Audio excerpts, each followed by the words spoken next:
السلام علیکم میرے پیارے دوستو۔ ہر ٹوٹی ہوئی امید مجھے میرے اللہ سے جوڑتی ہے۔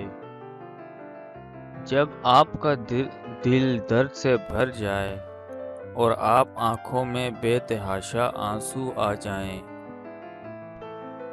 تو اس اللہ سے چپکے باتیں کر لیا کریں۔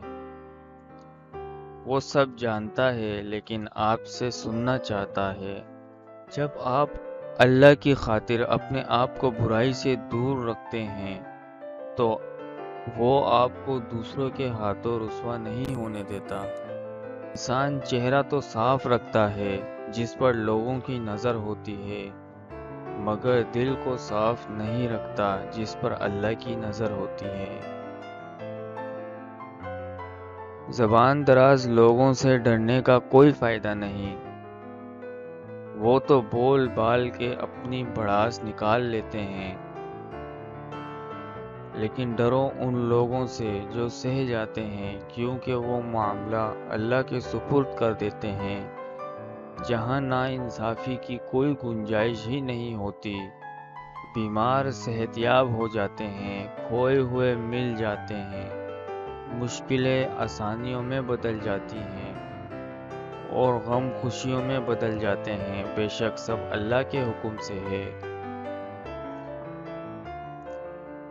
لوگوں کے سامنے مسکراتے رہا کرو اور اللہ کے سامنے گڑ گڑاتے رہا کرو، کیونکہ دنیا مسکرانے والوں کو پسند کرتی ہے، جبکہ اللہ گڑ گڑانے والوں اور ڈرنے والوں کو پسند کرتا ہے۔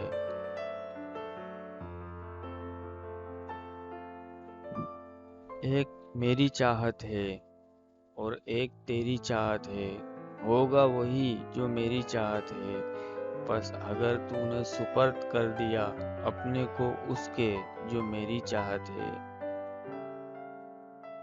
تو وہ بھی ملے گا جو تیری چاہت ہے۔ اگر تو نے مخالفت کی اس کی جو میری چاہت ہے، تو میں تھکا دوں گا اس میں جو تیری چاہت ہے، اور پھر وہی ہوگا جو میری چاہت ہے۔ نماز وہ واحد حکم ہے جسے اللہ نے آسمان سے وحی کے ذریعے نہیں اتارا، بلکہ اپنے محبوب حضرت محمد مصطفیٰ صلی اللہ علیہ وسلم کو آسمان پر بلا کر تحفے میں دیا۔